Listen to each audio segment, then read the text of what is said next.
Coming to you live from the Business RadioX studio, it's Franchise Marketing Radio, brought to you by IDS, an award-winning digital marketing agency that delivers integrated marketing solutions for franchisors, franchisees, and franchise development teams. Learn why over 75 brands depend on IDS's team of dedicated marketers and client service professionals to deliver a strong ROI on their marketing investment.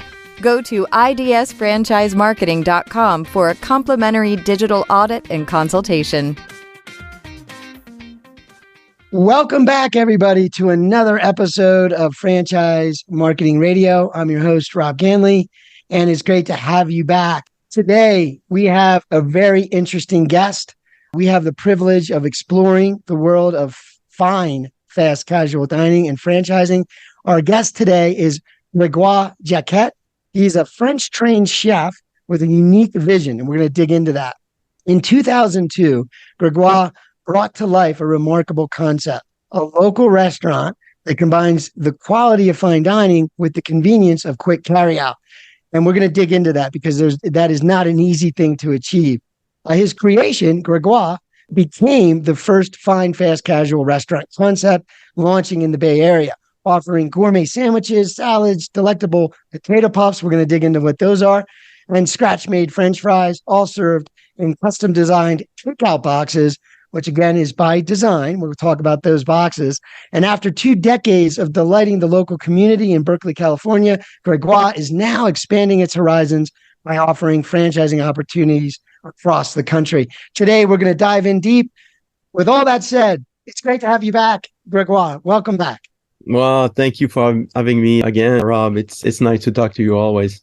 Thank you. Yeah. So it's always fun because you've been working at this a long time, right? And a few years back, you say, well, I want to get this, I want to go bigger and broader, right? And you had this bigger goal. But like you've been at it a long time. And so you've perfected it over a long period of time. And I know the last time we talked, you were just getting started in getting things ready for the franchise, launching it, and now here we are a bit later, about a year later or so. And so I'd love to hear what's going on. But I will say I talk to many different brands, many different restaurant concepts, and this is very unique and unique in a good way, all good ways. And I love diving into it because it's a marketing masterpiece in my mind. So I love talking about what you're doing there. So tell me more, tell the audience a little bit of how things got started. What was that driving passion all those years ago that got you started in this concept? When it's 40 years in the making, because I've been cooking for 40 years. So I started at 14 and now I'm 54. So, the concept really started with me wanting food that was not available in my area at the time. Coming off from the Ritz-Carlton, I had quit because they couldn't give me what I wanted and came back to the Bay Area with my wife. I was looking for something to do. The best thing would be, was to create a restaurant just because I didn't want to work for anybody else. And around there was no takeout. It was, pizza or Mexican food or really Chinese food. That was the only available food, the takeout. And it was not available all the time, only available when the restaurant was open. So basically what I wanted to do is create a restaurant with great food, takeout, that was available as much as possible all day long. Usually we were open from 11 to 9 at the time. So that basically what I wanted to do. And I wanted to, the food to be really 5-star, because I just eat great food and I wanted to eat great food. And it was missing in the area, definitely. Well, I love when you're talking because I'm laughing to myself because I think of like my grandma. I think of like my Italian grandma or my French grandma, right? Just that great food that you might grow up with or in your town or in your area that it's known for. And it's just done. It's just, you just eat. It's a way that we relate to each other. It's how we spend time together. And it's important to all of us, right? And so then you look around one day and you realize, but there's no easy way to do this. Like other than that, like there's no quick way to go do it if you're not going to cook it all. And so this is where this is born. And I'm thinking, you're right. It's a huge there can be a huge difference. You can't find, it's the same old stuff, right? The pizza delivery or this or that. Yeah. And it's like, great if that's what you're in the mood for, but there's so much more to food. So anyway, and being healthy. So we're going to get into all how you're doing that, but tell me a little bit more. How do you do this thing called fine, fast casual? So there's two components. There's this really high quality food, not only from a taste, but from a health too. I think you're doing both. You're thinking of both things. And also this idea that you can make it available in a time frame that, it can be turned around quickly and people can come in and out and get it. And it actually will taste good whenever they take it where they're taking it, right? If it's to go, like you have to think of all these things because it's a different model than them sitting in the restaurant. So tell me more. What went into that fine, fast casual part? Like, if there's one thing you could share with me, what was it that made that challenging? Well, years ago when I started Grégoire 21 years ago, I was the craziest in the block. I mean, people, when you talk about food and fine food, no one thought about putting it in a box. It was just putting it on a plate and eating it at a table when the chef wanted it to be, eaten. And putting all that great food in a box was just unheard of, and people didn't think it was going to work out. And I proved it wrong. I mean, if you think about processes and if you think about techniques and if you think about the end product, you do everything in your power in order to make sure it's perfect. And starting from, cooking the food and how you cook it, by how you store it and how you finish it and how you send it to the customers, and I thought about all those processes. And that's why we really had a product that was unheard of, and people just catched on right away, and they knew it was going to be a hit. Yeah. Yeah. And that's the thing, I think, that so the effect that you produce, we talked about it before we came on the air, but the effect that you're producing, at least and I told you this is kind of what I picked up when it was introduced to your brand and first learned about it, is like when you figure out that you can have fine food and you can take it with you and it'll taste really good when you get there. Like that's the part I think would hold some people up. Like, oh, well, you can't do that. I mean, I'm sure it's good food, but it's not that great. Or it's good, but a lot of things are okay but you really thought through what would work in this context so that it really does deliver that value. So, okay, so you got the food tastes good. We got that. Well, what other effect does it produce? To me, it produces this effect where you want to talk about it. You want to do it over and over again. You want it to make it a regular part of your diet and your life, right? That is the other effect of being able to accomplish this. So the first part is getting people over the disbelief that you can. And then once they experience, they're like, wait a minute, this is convenient. I can do this regularly. Yep. Like I eat more healthy today than I ever have, mostly because of some of the access around me. Like I can just get great food. I go shopping more, but I really care about getting fresh food and good ingredients, right? And like if I had one, and I wish I did have one you near me, because I would come in, it would be part of my routine at just certain number of meals, right? But tell me more. That's what people do, I mean, when I go there and, I'm spending some time, I see people that started coming to Grégoire 20 years ago, and they still come in. I mean, they come once a week, or they come once a month, or they come, once in a while, but they still have that in their daily routine. Now, when I see new customers, I can see that they're coming back the next day because they are so surprised and so amazed by this, this wonderful restaurants. And I mean, I see the reviews and saying, oh my God, this hole in the wall, it's just perfect. And I mean, the food that we do is so unusual and so surprising that people really are in disbelief in how can they achieve this quality of product, So we really touch them when they come in. It doesn't look we don't want to be a sweet green. We don't want to have that flashy effect of corporate looking business. We want to be a neighborhood restaurants. Yeah. That's what we are in Berkeley, and people look at it like it's a find. It's their find, and it's the place that they feel like they want to hone. They want to share with people because it's their find, and so that's we really bank on that. Yeah, that's so cool. I'm not anything close to a chef, but I have a friend, and he's an amazing cook, right? Like he'll just whip things up, and and he'll tell me what he did, and then he'll tell me what I should taste, what I might taste, and I started to like the idea of a palate, right? It was not up my alley. Like I didn't know all the ways, but it's amazing because if you really know what you're doing, you can. When you said surprise, that's the thing I'm going for here. That's what I mean. So you eat something and you're like, wow, that was like I've never had something like that before. Oh, and what was that again? What was the ingredients? What did they do? And that's when you've got them. That's when you say, I want more of that, right? That's the thing. You talk about the ingredients and that's it. It always starts with the ingredients. Okay. So you have to find the right ingredients. You have to find the right flavor. And then you have to know how to marry them together. And if you can achieve all this, then you have a good product. Yes. But a lot of business now, they don't have product changes all the time, because of season, because of availability. So you need to find the right product, the right vendors that know what you need and what you want. And then you need to be able to put it together right. Because you can screw up a meal just by not how to know how to cook it. Yeah, one thing. So there's a lot of ingredients in order to make that final dish a success. Yeah, yeah. So we're going on and on here about how amazing the food is, right?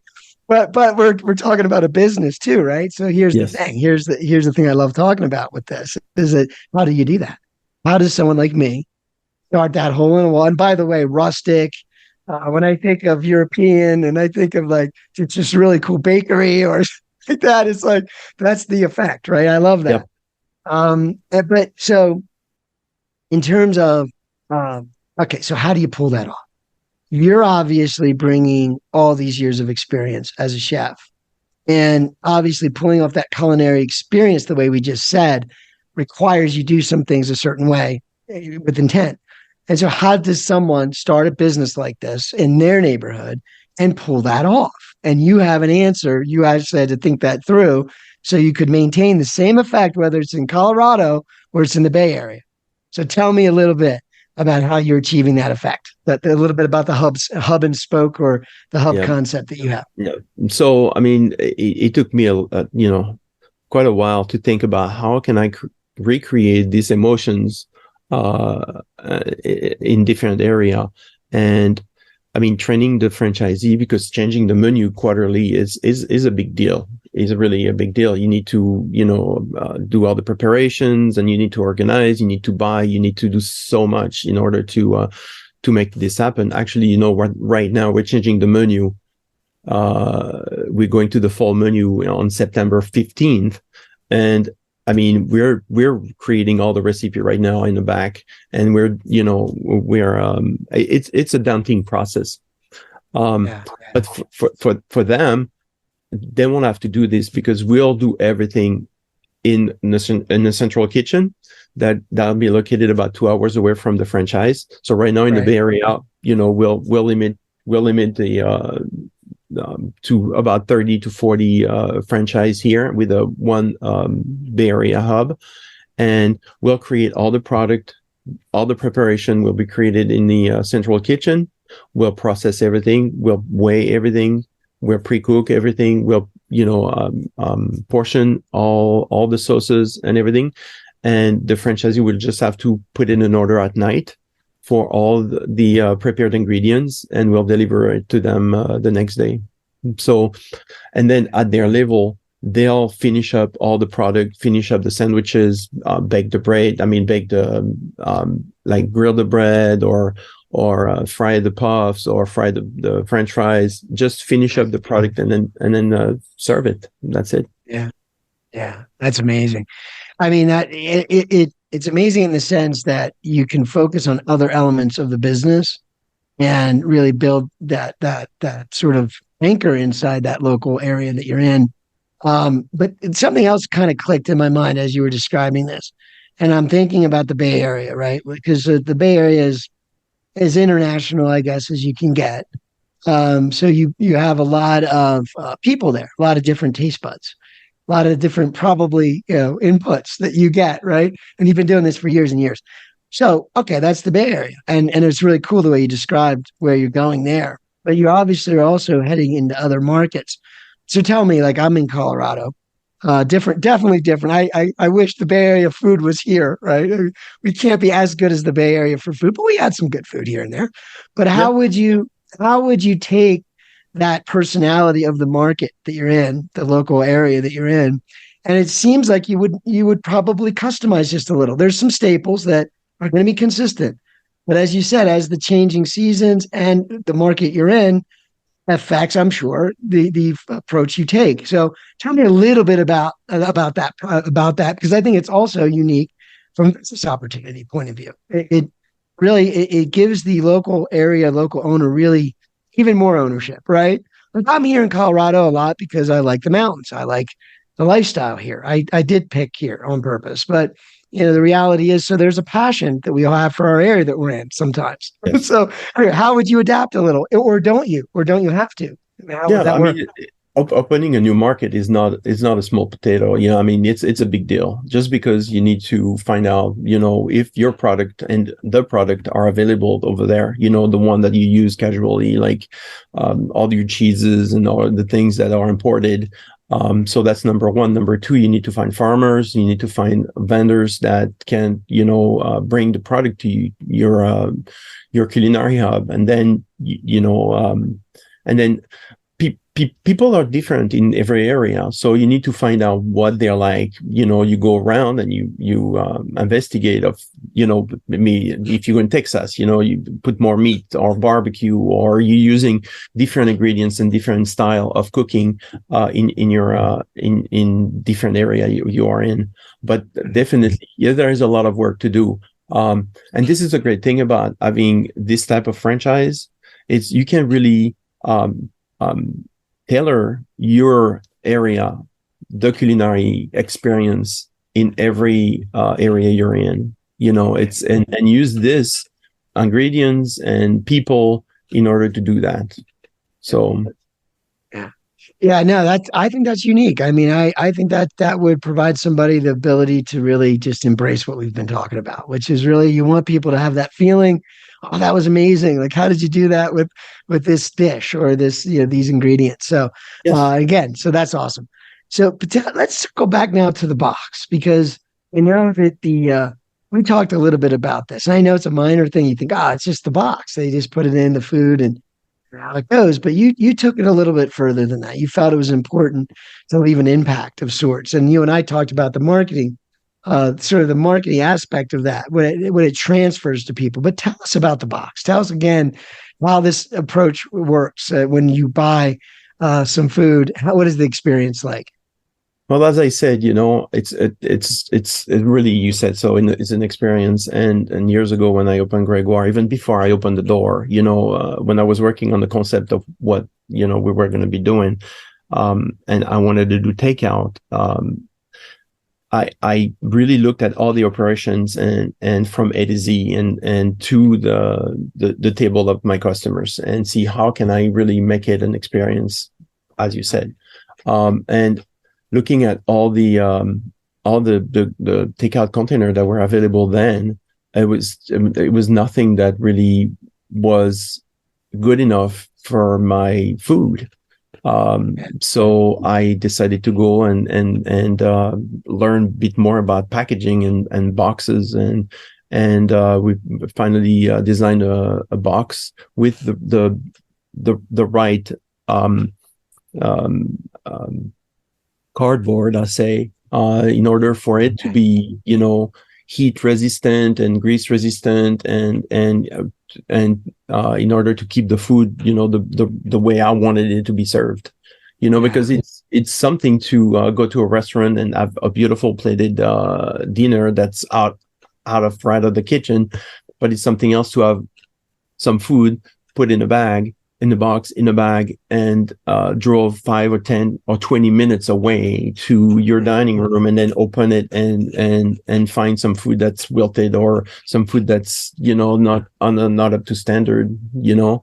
So I wanted I'm to. laughing here because I'm thinking of a date. Like I'm thinking this might be good enough if I said someone, I'm going to cook, I'm going to have you over. And then you have this beautiful box in the middle of the table. And it's like, here we go. We're going to serve this beautiful thing. It's almost, you could get away with that, right? It's the I had experience of people the, yeah. totally. I had people, inviting people over, and right before they come in, they would buy my food and then put it in platters and serve it to their guests, saying, Yeah. not saying anything where they got it, or Yeah. so people would think that they cooked it for themselves. Absolutely. It's Yeah. delicious stuff. So that's awesome. All right. So great marketing, right? And again, so for me, I always equate it back to, for anyone listening, to Apple products, because they love their packaging, and we do too. I think it's cool. It's sleek. It denotes quality. We keep the boxes around just in case, right? I don't know if we toss them right away. But again, all that translates into good marketing, good conversation, just noticing the box. You're like, what Did is I that? Oh, it's, did I ever told you about the Google story? no, share that. No, Google. It was what was about 15 years ago. I get a phone call from one of my vendor and say, "Oh, Grégoire, tell me how can I get your box?" And I'm like, "Well, I own the patent. I have designed the box. I own the cutter, and that's the only way you can get the box is through me. But I won't give it to you because it's my box." Oh, okay. And I hang up, and few days later, I get another call from another vendor asking me the same question. And I'm like, what's going on? Well, you guys want my box so much. Oh, well, Google asked us to find out where that box was made and if they could get the box. And I'm like, what? Google? It's like, yes, Google. So I just found out that they were trying to get my box to put the food that they did at the Google plan. They had all those restaurants and stuff, and they had all those killer eating great food, but they didn't have a product to take the food from the kitchen, give it to them, and for them to go back to their desk eating the food. So they found out about my box, and they wanted me to sell them my box. And I told them that, I straight told them, it's like, there's no way you're going to get my box. Okay. Because this is my branding, and I won't give away my branding. But if you want, I can design you one. Okay. And, I'll sell it to you. They didn't go for that. They didn't go for that. That's funny, isn't it? Well, imagine the money, right? The money they've got to throw around, but that's, the importance of the quality of the box, right? That's right. Yeah, but anyone who's ever, like, I haven't been to Google, but I've only heard good things about many of their buildings, and they spare no expense to be beautiful and have a beautiful environment. So this was just one of those details that aligns with that idea. But it's anyway, good stuff. Yeah, years ago, they would not only take all our employees, because Google started, building this campus, and then they started hiring so many of high quality chefs for the campus. It would hurt us, definitely the fine dining area, culinary world. And then after this, they would come to me and try to steal my box. I was not a very happy guy. Yeah, no, of course not. Yeah, there was a lot that went into that. Yeah, they'd figure out it's just a box.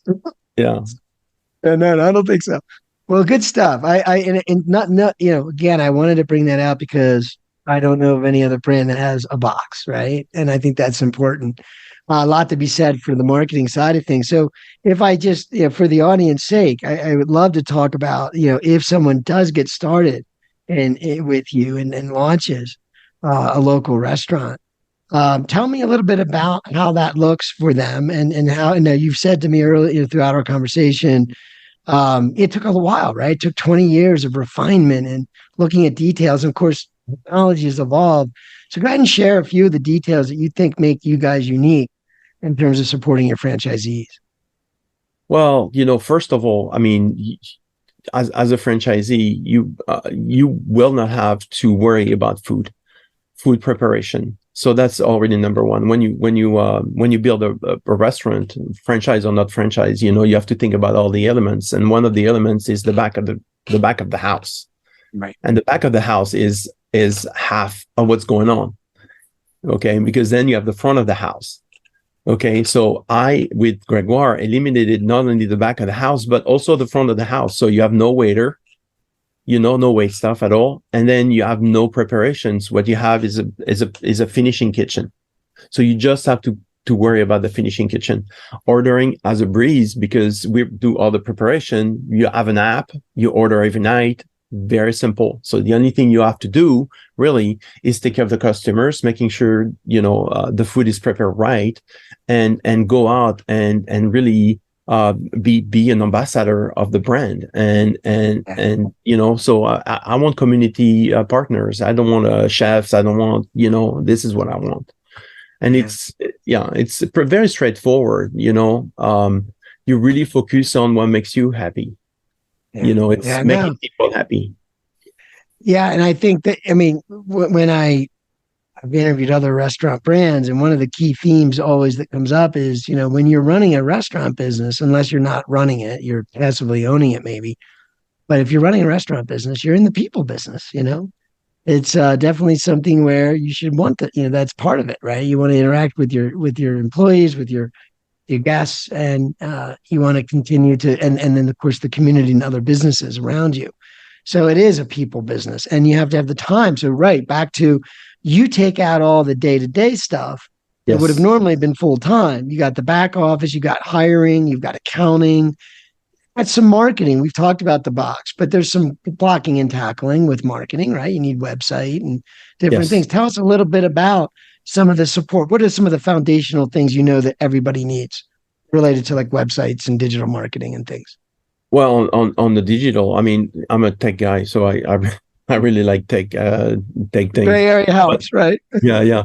But I've been looking at a lot of things to make the restaurant a bit more easy to work for the franchisee. Starting with accounting.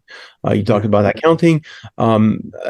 That was my pain point when I started, putting the invoice in and doing all these, numbers and learning how to work QuickBooks and things like this is not my thing. I really don't like that. But so I have partnered with some company that does everything for us. Actually takes all the data from the POS system.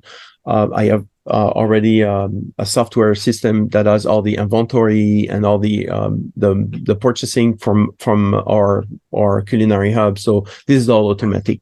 It's going to be taken away from them. So the only thing they're going to have to do when it comes to accounting, it really is looking at number, looking at P&L, looking at sales, and paying bills.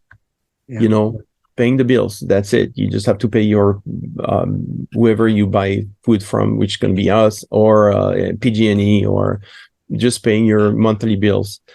So that's from the accounting side. Okay. When it comes from the front of the house with website, we take care of all the website. We have everything, even the POS. The POS system, we take care of the POS. We do the change menu. So for us, it's easy to do it from the back of the house. They won't have to do POS or website. We have an app for online ordering. They won't have to take care of that at all. It's all, everything is automated. Everything goes to the POS system. All the deliveries, delivery app is also integrated in the POS system. So that, rewards, it's all automated. Gift cards, it's all automated. Everything is automated. Yeah. Marketing is, when it comes to the restaurant business or retail, there's some great opportunities there, and you've got them all in place. To basically what it comes down to, right, is staying in touch with folks, right, knowing what they like, right, keeping track of what's happening in your store and who's enjoying what. You mentioned also the P&L stuff you mentioned earlier. I think that there's something to point out there too, is that when you can just look at the numbers and everything is being handled in an accurate way, you can start to be strategic too, right? About what am I seeing here? What's it telling me? And that's when you can train your franchisees to look at what that information's telling them. So you do have the marketing side. We talked about the POS. That tells you something, a lot of information about what people like. And then your P&L is informing you in other ways. And it's hard to do what I just said when you have to worry about so many other things you're juggling, right? Like quality of the dish, right? Like the ingredients, like sourcing, all these things. I can't even imagine all that went into what you just simplified, right? Really. Yep. But anyway, that is key. Go ahead. Mm-hmm. I want to go back on the point that you had, is staying in touch with your customers. It's very important. We partner with a company also that every time someone buys something at the restaurants, we send them a text message asking them how was the food, how was everything, and they have to. If they want to say it's good, or if they want to talk to someone at the restaurant, they can actually text and tell us. And I've been, it's been really nice to have this system, just because people that are not happy, or people that have a question, or people that said, well, I didn't get this, or, this was overcooked for me, we can really deal with the customers right away. Within 5 to 10 minutes, we get a text and we can really talk to them and make it right for them.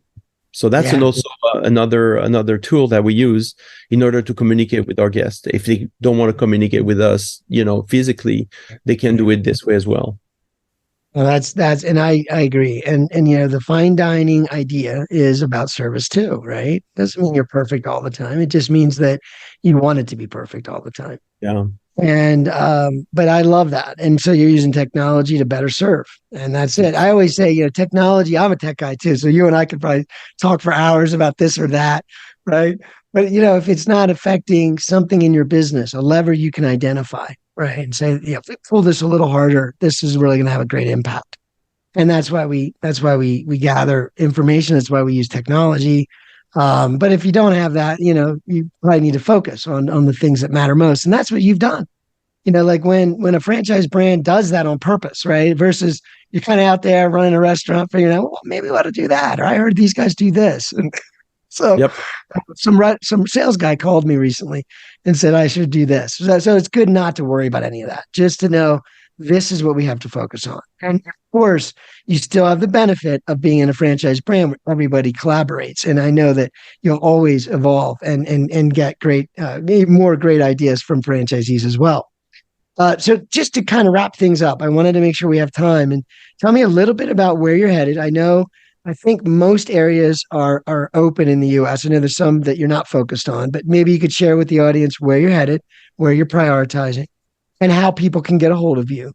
And also maybe whatever you want to share about the opportunity itself from a financial standpoint, right? Like what's possible with this great opportunity. Because I also see it as a multi-unit, the way you described it. Yes. Being totally. Very much, you own a market. So tell me a little bit about what this looks like, and we'll wrap up from there. Well, that would be the perfect world, someone would buy an area or a city like Dallas, Texas, and then grow the market. Of course, it would be the best way. You buy 10 or 15 franchise, and then we grow the hub together. But right now we're focusing on the Bay Area. I've got, we already are where we're scouting a location in the city or around. I have very, very good candidates. I'm talking to franchisees that are really interested. Those are old customers that have been coming to Grégoire for years and years. And I still, want to make sure that they're the right one, for the brand, but it looks really promising. I really like them. So in any case, we're building the Bay Area. There is a lot of interest in the Dallas area, Austin area as well. Okay. And so that could be a good market. Los Angeles area is probably next, just because it's California, and I want to pull the rest of my hair out. It's a big market. Hello, California. We love California, don't we?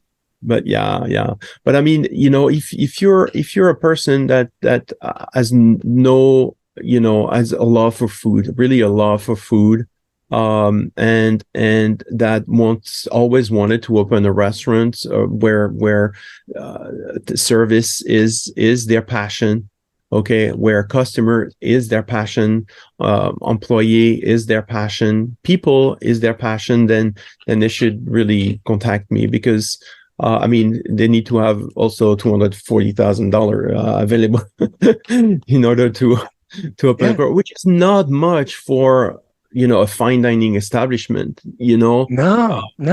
Usually, That's the point. Yeah.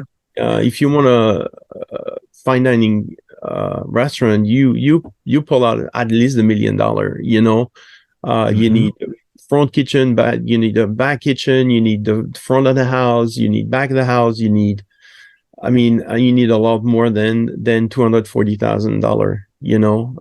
I feel like you deliver the same. All right, I could be overstepping. I know there are restaurants that are much larger, maybe, different experiences, right? Those are niche players, but I feel like you give someone almost that.